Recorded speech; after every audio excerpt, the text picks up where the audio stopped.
2 Korintus pasal 2 ayat 1 sampai 17. Aku telah mengambil keputusan di dalam hatiku bahwa aku tidak akan datang lagi kepadamu dalam duka cita. Sebab jika aku mendukakan hatimu, siapa lagi yang dapat membuat aku menjadi gembira selain Dia yang berduka cita karena aku?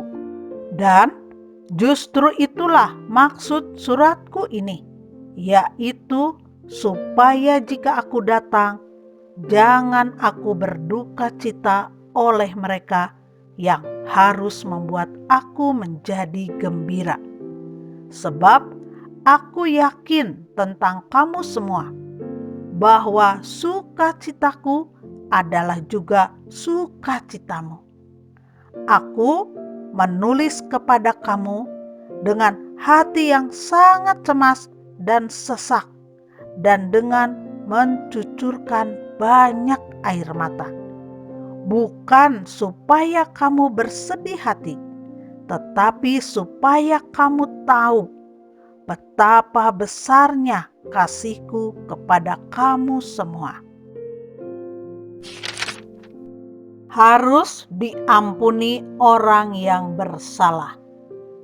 Tetapi jika ada orang yang menyebabkan kesedihan, maka bukan hatiku yang disedihkannya, melainkan hati kamu sekalian. Atau sekurang-kurangnya, supaya jangan aku melebih-lebihkan hati beberapa orang di antara kamu. Bagi orang yang demikian, sudahlah cukup teguran dari sebagian besar dari kamu, sehingga kamu sebaliknya harus mengampuni dan menghibur dia, supaya ia jangan binasa oleh kesedihan yang terlampau berat.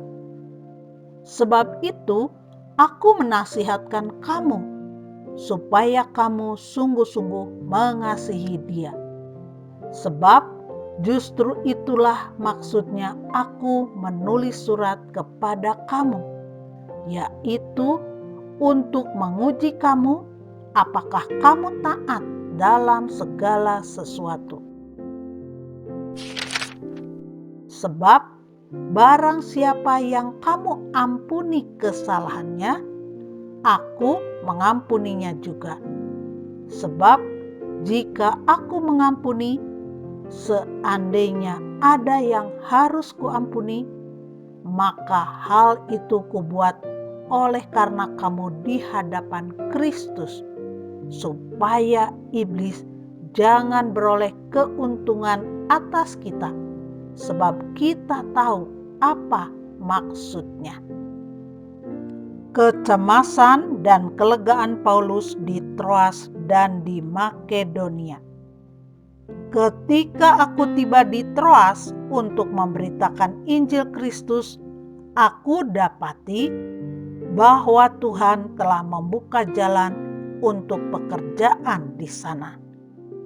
Tetapi hatiku tidak merasa tenang karena aku tidak menjumpai saudaraku Titus. Sebab itu aku minta diri dan berangkat ke Makedonia. Tetapi syukur bagi Allah yang dalam Kristus selalu membawa kami di jalan kemenangannya. Dengan perantaraan kami, Ia menyebarkan keharuman pengenalan akan Dia di mana-mana. Sebab bagi Allah, kami adalah bau yang harum dari Kristus di tengah-tengah mereka yang diselamatkan dan di antara mereka yang binasa. Bagi yang terakhir, kami adalah bau kematian yang mematikan, dan bagi yang pertama, bau kehidupan yang menghidupkan. Tetapi siapakah yang sanggup menunaikan tugas yang demikian? sebab kami tidak sama dengan banyak orang lain yang mencari keuntungan dari firman Allah. Sebaliknya, dalam Kristus kami berbicara sebagaimana mestinya dengan maksud-maksud murni atas perintah Allah dan di hadapannya.